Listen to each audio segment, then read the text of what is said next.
taking fucking soul. At that time, I knew what happened in their mind. They were living off the hope factor. They hoped the instructors would stop running. They hoped the water was never cold. They hoped the weather was fucking good. I don't live off that hope shit. I wish the water was cold. I wish them motherfucking instructors keep on fucking running. I wish the fucking rain. When the Indian is unknown and the distance is unknown, that's when you know who the fuck you are.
What's going on, guys? Jake, we're back in for another YouTube video. If you like that intro, be sure to drop a like, hit that subscribe button.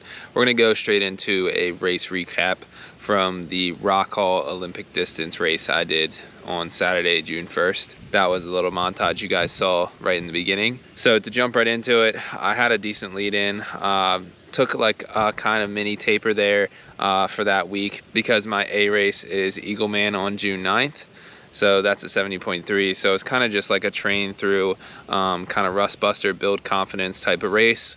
So went into Rock Hall with no expectations at all, and honestly lacking a bit of confidence just because I actually haven't even raced a triathlon since fall of 2022 when I raced 70.3 Wilmington. So considering the fact that I haven't raced in so long, I was definitely coming into the race a little bit shy of confidence, but I knew my capabilities, so I set some hard goals for the day, and I definitely wanted to stay within myself and stay within them.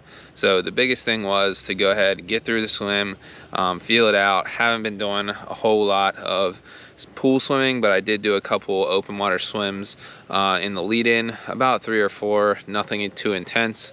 I've never really been uncomfortable in open water situations, so didn't really feel the need to overdo it in that sense. So the gun went off and I got in the water with the elite group, which I really didn't even know that there was an elite group, but I was in it. So tried to grab people's feet, and it was wetsuit legal, thankfully, because that does help me have some heavy legs. They seem to just sink. It's a loop and a half on the swim course, and I found myself really settling in nicely. First 5 minutes kind of took it out at a decent pace, but never felt too gassed. Kept plucking away, got through the swim, and was headed out to transition. One thing that I will mention, I decided to leave my tri-suit down by my waist for the swim and only have my wetsuit up over my shoulders. And the reason for that was because I'm afraid with the tri-suit being a little tight here on my upper body that it would limit my range of motion and my lats could cramp up a little bit after the swim, especially considering I haven't done any swims in the lead-in with the suit underneath my wetsuit. So I did that, and unfortunately I didn't realize how hard it was going to be to get my suit up on my way to transition being completely wet. So the race morning I actually practiced putting my suit up really quickly, but I was dry, of course. So had a bit of trouble doing that. You may have noticed that my suit was kind of not all the way up when I got onto the bike, but I think it kind of settled in and did its thing. You may have also noticed that my transitions were so butt slow, and that's fine. I was just kind of trying to, you know, get through the race and have fun. That was a big goal of mine for this race, was just to have fun and be able to race again. So got through transition, stayed calm, didn't panic, and got out onto the bike course. Immediately turned the bike computer on, power meter loads up, and I'm right over 300, and it feels like I'm barely even pedaling. And I feel like that's just a matter of adrenaline from the race. You know, no matter how you're racing, you always seem to feel really, really good at the beginning of the bike, but it's just how it goes. And got out there. I lapped my Garmin once I got onto some clean roads, and decided I was gonna try to hold around 290 watts, and quickly realized that my legs just had a little bit more in them. And so settled in right around 300, found myself passing people left and right. I did come out of the swim, I guess, around like maybe 20th, maybe 25th, 30th, even though I kind of went in the top maybe 10 or 15, as you guys saw in the beginning of the video. So found myself passing people on the bike pretty much left and right the whole entire ride. As I got deeper into the ride, I passed less and less people, but generally was kind of plucking away there. Found myself about 45 minutes into the ride, averaging right around 305 to 306 watts, and I was very happy with that, because my hard goal that I was mentioning earlier was right around 300. I knew I was capable of that, but it was just a matter of executing it on the day. Come into transition 2, I'm real happy, had a solid bike. Haven't ran off of a bike of this caliper in a long time, so I didn't really know what to expect, but like I said, it was kind of just a rust buster for Eagleman next weekend. Same thing in T2, just relaxed and tried to you know, get through as quick as I can without, you know, messing up or doing anything stupid. So got my running shoes on. I opted to wear my trainers in this race just to make sure that I didn't have any extra hiccups. Been struggling with some calf issues, so didn't want any of that to bother me. Quickly, before we talk about the run, on the bike I consumed 1 bottle, 32 ounces of fluid with 120 grams of carbs and 2,000 milligrams of sodium.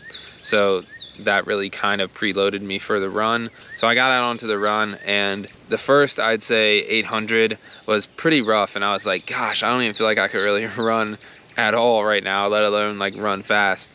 So kind of just let that wave subside, kept chugging, and got about 1.5 miles in before I really found my legs under me. I found myself for the first 2 miles kind of just like settling in, and then mile 3, I think I realized a guy passed me that I had passed on the bike, and I realized my heart rate was kind of coming down and I had a little bit more in the tank. So I turned up the juice a bit. We wanted a negative split. It's a 2-loop 5K run course, so you get the 10K through 2 loops. The second loop, I wanted to run faster than the first loop, in which I was able to execute. We turned up the juice, and around mile 4, I think I was right around 650, 655 pace. Then miles 5 and 6, I dialed it down and was right under 650 pace, right around 645. So very happy with that. Definitely started to get a little bit hard towards the end, but this race was kind of all about being controlled and methodical about my overall training program, as far as making it to Eagleman successfully and injury free. So I kept it at a tempo effort the most of the day, up until about the last mile, 2 miles on the run, when it kind of got tough, but I felt good, so I allowed it to get tough. So with all that being said, come across the finish line in 2:09:55, which honestly I was really happy with, considering everything that's happened you know, after the Indian Wells build. I didn't really get to train for about 3 or 4 months because of this heel problem that I was having. So I'm pretty happy with the result, especially being at a tempo effort, and that I am potentially a little bit heavy for what may be my fastest weight. That's a whole nother topic for another video. So it is actually Tuesday now. I raced on Saturday, and just to kind of get some key takeaways from the race itself. And the one takeaway, to kind of build off the last thing I said, I don't have to be at a specific weight in order to race well. That was a key takeaway. Another key takeaway was how much of a confidence booster this was coming out of this leading into Eagleman, and it seemed like going into the race, I was like, gosh, I really don't know how this one's gonna go. It could go, you know, several different ways. I haven't raced in so long, but now it's Tuesday, like I said, and I really have a great deal of confidence leading into Eagleman. Not only that I will be able to execute on the day, but also that I am confident in my ability to finish the race and then continue to train after the race injury-free. And so that's a huge one for me, because I know that if I can just train injury-free and not overdo things, then I will continue to get better. So that's what it's all about. If you guys enjoyed the video, if you have any questions about my race, I'll be glad to answer any of that in the comments. So be sure you drop a comment. If you made it this far into the video and you like what I'm doing on the channel, it'd be great if you like and subscribe. Yeah, we're gonna be doing Eagleman, so if you wanna know any more specifics as far as bike setup, race nutrition, all the deep details, I'd be glad to put that out for you guys. So drop a comment, let me know if you want to see that. And with that, I'll let you guys go. Peace.